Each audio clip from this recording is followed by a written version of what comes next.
Okay, as I was saying, tonight we are dealing with closing. Tonight we are closing our guests. Yeah.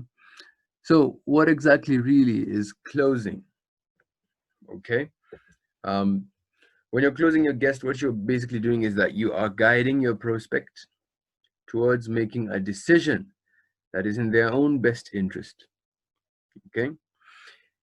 Closing usually involves managing expectations and also tackling objections, right? That's what closing entails, right? Usually those two, managing expectations and tackling objections. So before we go on, it's important that you know the kind of mindset that you are operating under, even as you handle your guest, even as you close your guest. What kind of mindset are you operating under? What kind of mindset are you holding on to? So, a few concepts. Number one, our goal is education and understanding, not signing up, right?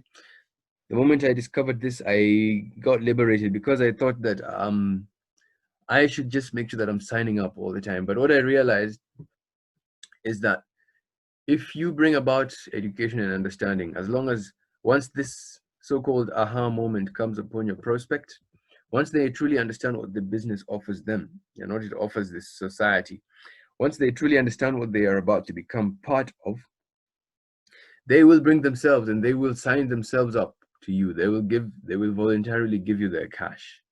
Okay. So our goal is to cause them to understand the business, to educate them so that they may understand the business fully. Are we together? And once that happens, then they will sign themselves up, right? Yeah. So that's the first thing you should know. Your goal is not to sign anyone up. Your goal really is uh to to to cause your prospect to understand the business fully. Okay. Then they will basically make a decision that is in their own best interest. Okay. Second piece of information you should know that informs your mindset as you close your guest is this: objections are not objections are your friend. They are not your foe. They are not your enemy. In fact, it's said that if you show your business to a prospect and he or she does not have any objections, you should be very afraid. Objections are actually your friend because what an objection is an opportunity to close. When a prospect offers an objection to you, they are actually indirectly telling you how you should close them. Are we together? They're telling you how you should close them. So it actually becomes easy for you to close them. Okay. Someone who does not have objections, be very afraid of them. If your prospect does not have objections, be very afraid of them. Are we together? So objections are your friend. They are not your enemy. Okay. Nice. Now, what you should know is this: even as you close your guest, you are a consultant. You're not a beggar, you're not a hawker, you're a consultant. Now, before you is a picture of a doctor who's tending to a patient. I'm sure some of us, one time or another, we've gone to hospital and we have been handled by doctors. I want you to remember what a doctor does. When you get into the doctor's office, what does he do? He asks you questions, questions that are trying to help him understand what your problem is so that he can give you a solution. Okay? And that's what we are meant to do. We are meant to act as consultants. We're meant to act, we are meant to ask our prospects questions that help us understand the prospect's problems so that we can offer the proper solution to our prospect. Okay? So important to know that one, our goal is education and understanding, not signing up. Number two, objections are our friend, they are not our enemies. Okay. Number three, you are a consultant. Okay, good. Now, even as you close your guests, even as you take your guests through the closing process, where you guide them towards making a decision that is of their own best interest, what should you avoid? What should you avoid? Number one, arguing. Never find yourself arguing with your prospect. It does not do anything towards improving your business. In fact, it kills your posture. If you ask me, it kills your posture. If you find yourself almost arguing with a prospect, you better just be quiet. Okay. Number two, you should avoid playing offensive. You should avoid attacking your prospect all the time. Whenever your prospect says something that may not sit well with you, avoid attacking them, because if you do this, then you'll be pushing your prospect away. And believe me, that's the last thing you want to do to your prospect. You want your prospect to always be on your side. Then you should avoid playing defense. You can see this animal is trying to play dead. You should avoid playing defense. Okay? You should avoid being defensive, because now what that'll happen is that it'll plant seeds of doubt in your prospect. If a prospect offers you an objection and you are immediately defensive, uh, uh, that'll plant a seed of doubt in your prospect. And again, that's one thing you do not want in your business. That's one thing you do not want for your prospect. Are we together? Right. That's another thing you should avoid. Begging. You're not begging for anything. Okay. Remember, you are the CEO of your business. You are the one who holds the opportunity that could transform the life of your prospect. You never and never ever should you ever beg your prospect to join your opportunity.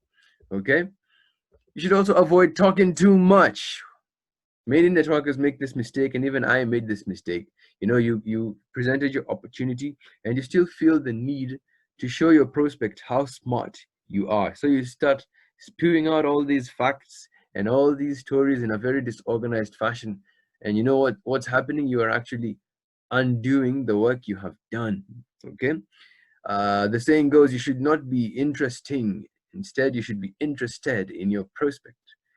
You should not be talking too much about your opportunity. If there's anyone who should be talking much, it's your prospect, guided by your questioning, right? One thing I forgot to put in this slide is another thing is this: you should avoid getting attached to the result. Do not let your emotions guide you, because that is what animates us mostly. You should put our emotions on a leash, okay? Don't let them be all over the place. Otherwise, you will also lose your posture. You lose the importance of your business. All right. So let's get right to it now. Now that we know the kind of mindset we should have, what are the objections? Most of the objections that we deal with. Okay. Now, one thing you should understand about objections is this: unless your prospect is malicious, most objections come from a place of insecurity, meaning your prospect just needs you to help him or her see, the business in a better light. Okay, most people are not malicious. Most people just have some insecurity, some form of doubt somewhere, and that's the root of their objections. Okay, now according to Eric Worre and most of the networkers, objections can be categorized into two groups. Okay, your objection is either a limiting disbelief in oneself. That's reference to the prospect. The prospect either does not believe in himself or in herself. And number two, the prospect does not believe in network marketing or in the business or in the system. Okay. Now I have highlighted this belief for both types of objections because it's a common, and this will also help you understand that one of our roles when it comes to dealing with prospects objections is we are meant to raise the belief in our prospects. We are meant to raise trust in the prospects. They should be able to trust in themselves. They should be able to trust in the opportunity. And of course, they should be able to trust in we who invited them to come and see this opportunity. So let's deal with the first type: disbelief in oneself. Okay, now there are various kinds of objections that fall in this group. Something like, I do not have the time, I do not have the money, I cannot sell, I cannot convince people. One day someone told me this is for educated people only. Someone else told me, where will I find people? Now, if you look at these people, if you look at these kind of objections, the subject of the objection is the prospect. They do not believe that they are capable of working this opportunity. Are we together? So that is the first kind of objection. Okay, limiting disbelief in oneself. All right, the kind of objection is then now what should you avoid doing when you're answering this first kind of objection? When your prospect shows you that they do not believe that they are capable of working this opportunity, what should you do? Well, what should you not do first? Okay, you should never make the prospect feel like they are inferior to you in any way. Now, this is what most people do, and I also did it, I confess. You start making the prospect feel like they are foolish, like they are doing the wrong thing. For example, your prospect may say, I do not have the time, and then you come like, how much time do you spend on Facebook all day? Come on, wake up. Are you serious? You know, that is provoking. Imagine if someone told you that. If you were looking for an opportunity, and then the one who showed you the opportunity start after you tell him that you don't have the time, he says, "How much time do you have on Facebook?" How would you feel? Okay. Another prospect may say, "I don't have the money." Then you say, "How much money have you spent over the past four weeks? Come on, wake up. You have money." You know, things like that. Now that does not win your prospect. Believe me, it does not win your prospect at all. Okay. In fact, if anything, it pushes your prospect away from you. And remember, one of our objectives of winning objections or of dealing with our prospects' objections is that we want the prospect on our side. Okay. So when your prospect uh, presents to you an objection where they express limiting belief in themselves, what should you do? It's very simple. You relate. In one word, you are meant to relate. Now, what do I mean by relate? You're meant to make the prospect understand that you were once like them. You know, in this business, we portray ourselves as quite successful. Okay, we believe that we are successful, and so it'll be of great value to your prospect when you come down and you make him or her understand that you were just once like her, one time or another. In one word, you relate. In another word, you empathize with your prospect. Okay. The concept is the feel, felt, found approach. Okay. So, for example, your prospect tells you that he does not have the money. What should you say? "Okay, Mr. Prospect, I know how you feel. Okay, I know how you feel. Why? Because I felt the same way when I saw this opportunity. I felt the same way. I was not able to pay rent by the time I saw this opportunity. I was already in debt by the time I saw this opportunity. But Mr. Prospect, this is what I found. When I looked around, I realized that there are many individuals who also did not have the money when I got started. They found a way of making money, and I realized that if I did not do anything to change my situation, then I would remain in that particular situation of lack of money. So, Mr. Prospect, if we could find a way for this to make it work for you, would you take a chance and get started?" Okay? Feel, felt, found. Your prospect tells you, I do not have the time. You don't tell them how, you don't start talking about how much time they spend on Facebook. No, that's how you lose your prospect. Okay? What you do is you use the feel, felt, found approach. Very simple. So you tell your prospect, "I know how you feel, Mr. Prospect. I also did not have much time by the time I saw this opportunity. You know, I was working a job. Okay, I was working a job. Now I did not think that I would have enough time, let alone to start another business. Okay, I was working three jobs. Okay, maybe you are a student. You know, let them see that you did not have much time. But this is what I found, Mr. Prospect. As I came and learned about more about the opportunity, I got exposed to other leaders who also did not have much time when they came to see this opportunity. But they decided to make it work. They started this business on a part-time basis, Mr. Prospect, and with time, they got their time freedom. Okay, so Mr. Prospect, if we could find a way to make this work for you, would you get started? Okay, this will elicit a positive response from your prospect. Feel, felt, found approach. The goal is to relate and empathize with your prospect to help the prospect understand that you were once like them. Okay, so this is how you handle any objection that expresses a limiting belief in oneself.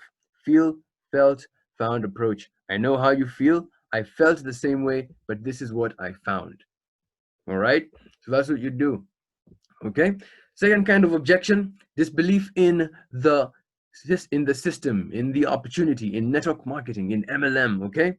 And in this category, we have things like: is this MLM? Is this one of those things? I'm not interested in MLM. Is this a pyramid scheme? Now, some of these objections may come actually during your invitation call. They may not necessarily come at the end of the presentation. Like most of these that are displayed before you are likely to come to you during the invitation call. But the concept is the same, okay? So this is what you should never do whenever someone offers an objection that shows limiting belief in oneself. Do not start saying pyramid scheme, like every corporation in the world, like the government. Is that what you mean? You do that, and that is how you will push your prospect away from you. Are we together? That's how people go crazy. You know, your prospect says, "Is this a pyramid scheme?" And you start talking about, "Is it like Safaricom? Is it like the government? That's how you lose. That's exactly how you lose your that's exactly how you lose your prospect. Now, what should you do? You should understand where the question or the objection is coming from. Most people know someone close to them who joined a network marketing company in the past without becoming successful. Okay, if it was not, maybe perhaps it was themselves who have had that experience. Okay, remember, I earlier said that you are the consultant of your business, all right? You are the consultant of your business. So when your prospect offers an objection that shows that they do not believe in the system, they do not believe in the opportunity, what you should do, you should become the consultant who asks questions and actively listens to the prospect's story. Okay? So you say something like, wait a minute, you have a story, okay? Were you involved at some point in the past? Was it your cousin? Tell me about it. You stop and you just listen and you ask questions. And you know what will happen? Your prospect will open up once they realize that you are just interested in their story. They realize that you're just interested in helping them.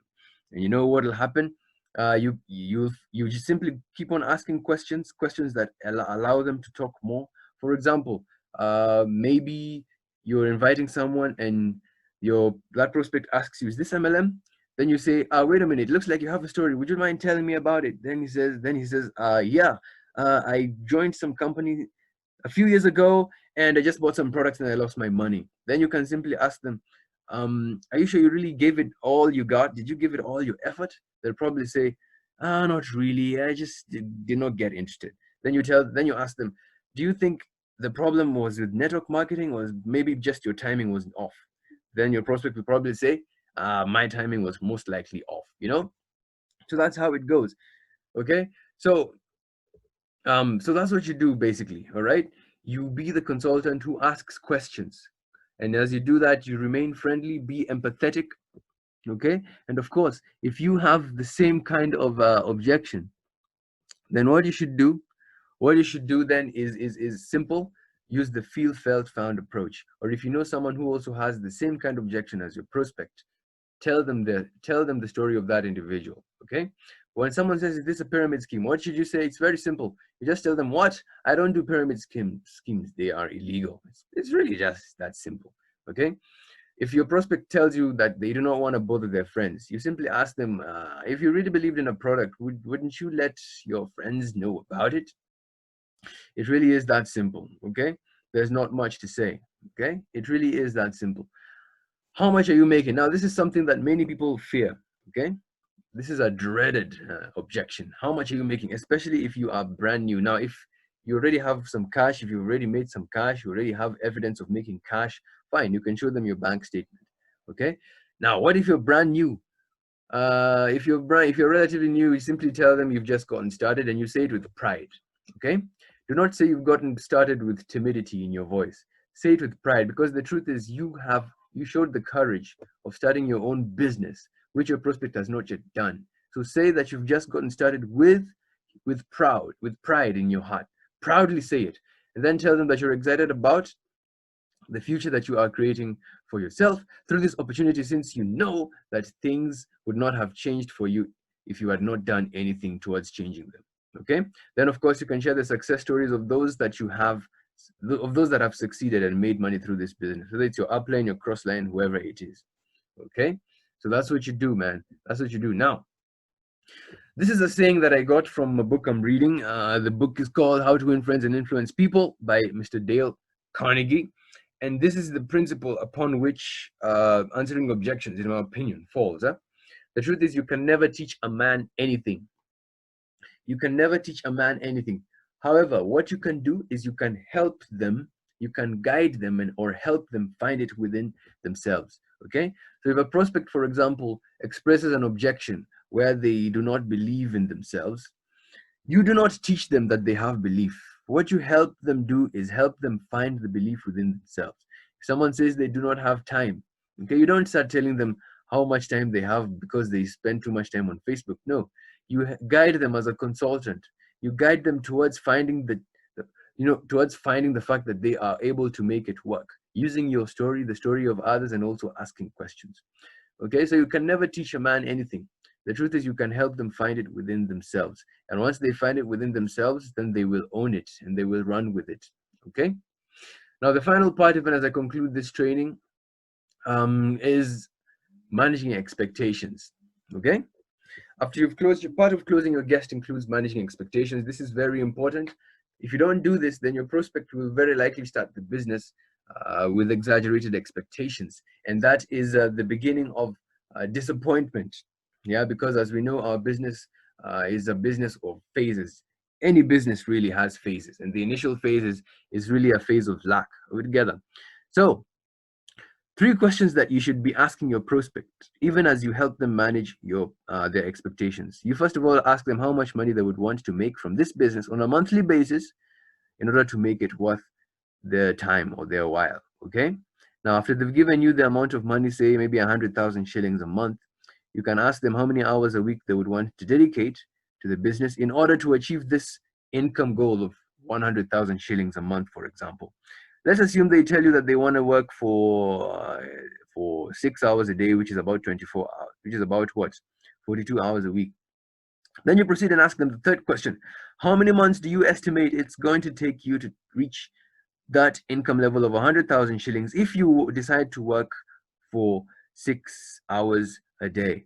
Okay, then they tell you, maybe they'll probably even tell you 5 months. Okay, now if they tell you, if they give you some exaggerated hours or some very few months, what you should do is you should act as a consultant and advise them either to lengthen their months or to reduce their hours. Okay, so that their objections, so that their expectations can become realistic. Okay, then you finally ask them, if I showed you that you can how to use the compensation plan in order to achieve the above income level, would you be ready to get started? Then you take out your catalog and use the compensation plan to do what? To simply show them how they can achieve their objections, their their expectations. All right, yeah. So really, that's actually what is there to share with you. And finally, at the end of the meeting, as we know, the only reason for any exposure is to book the next exposure. So the final thing you should do with your prospect after you have closed them, after you have shared your presentation with them, is to book the next exposure. Now, even as I conclude this training, as is usually my custom, I usually end my trainings by emphasizing one thing. If there is one thing that separates the successful from those that do not succeed, it is action. And therefore, if you want to become successful in this business, then it goes without saying, you should begin to take immediate action. Immediate action, okay? You should begin by taking immediate action, all right? Do not wait for your upline or for your crossline or for anyone to come and nudge you to start working. So what assignment do I give you today? Here's the assignment I give you, okay? Here's the assignment I give you. What I urge you to do is this. Ask yourself, the last time that I showed my business to someone, did I close them well? Was I able to close them well? Did I answer their objections properly? Right? Did I give them my honest opinion?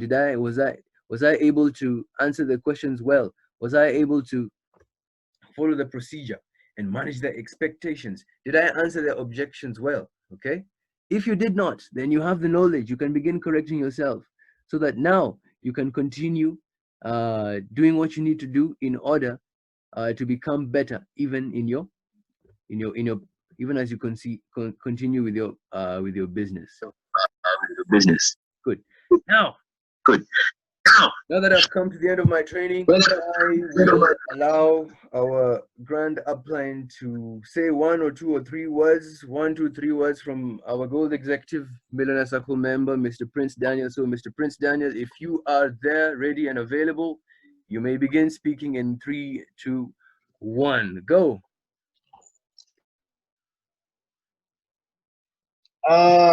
Thank you so much, Mr.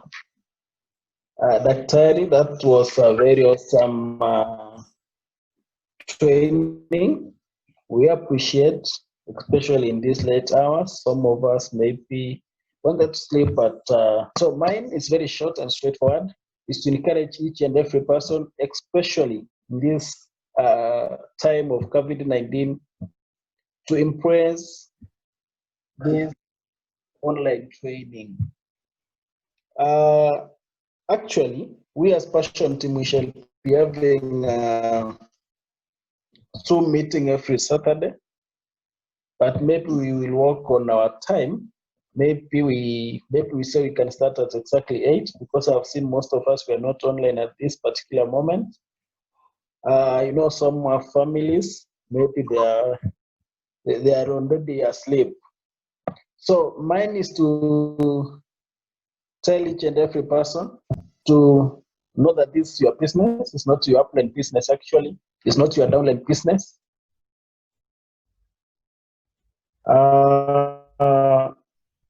To take full charge of this business. And guys, this is a business which I've seen paying people a lot of money. Like yesterday when I saw a grand upline from Nigeria, Mr. Mike Adieli, buying that Camaro. It was very awesome. So it actually inspired me to dream big.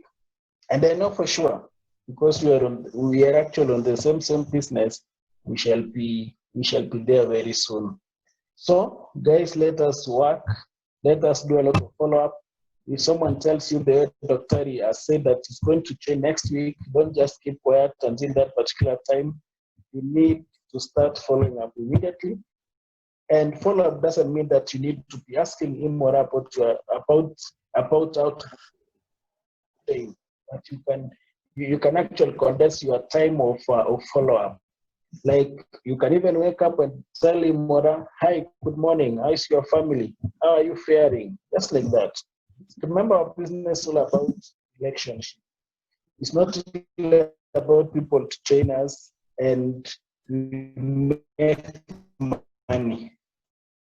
It's about creating relationship with those people who are in us. Alex, I take much of your time. Take full charge of our business, and everything is going to be very awesome. Thank you so much. God bless you. Have a good night. All right, thank you very much, Gold Executive, Millionaire Circle member, soon to be Global Ambassador, Mr. Prince Daniel, all the way from Nairobi, Kenya. Thank you for your wise words. And so, without wasting much time, ladies and gentlemen, understanding that it's time to sleep, and I end by appreciating each and every one of you who has availed themselves. This is a sign of success. You are the people who have taken the time to invest in your minds, and once you invest in your mind will eventually invest in your wallet. So I commend you and congratulate you. And right now, all I'm going to say is this is not going to be the last Zoom meeting we shall have as Passion Team, as Mr. Prince Daniel has said. Many more are coming soon. So prepare yourselves. Be ready to even participate and to give trainings and to mobilize your own teams. Otherwise, have a very good evening. You can go to bed. Tomorrow, go to church, whether it's at home, wherever you'll be. Let's get ready for a new week. Otherwise, all the best and good night. Have a good night.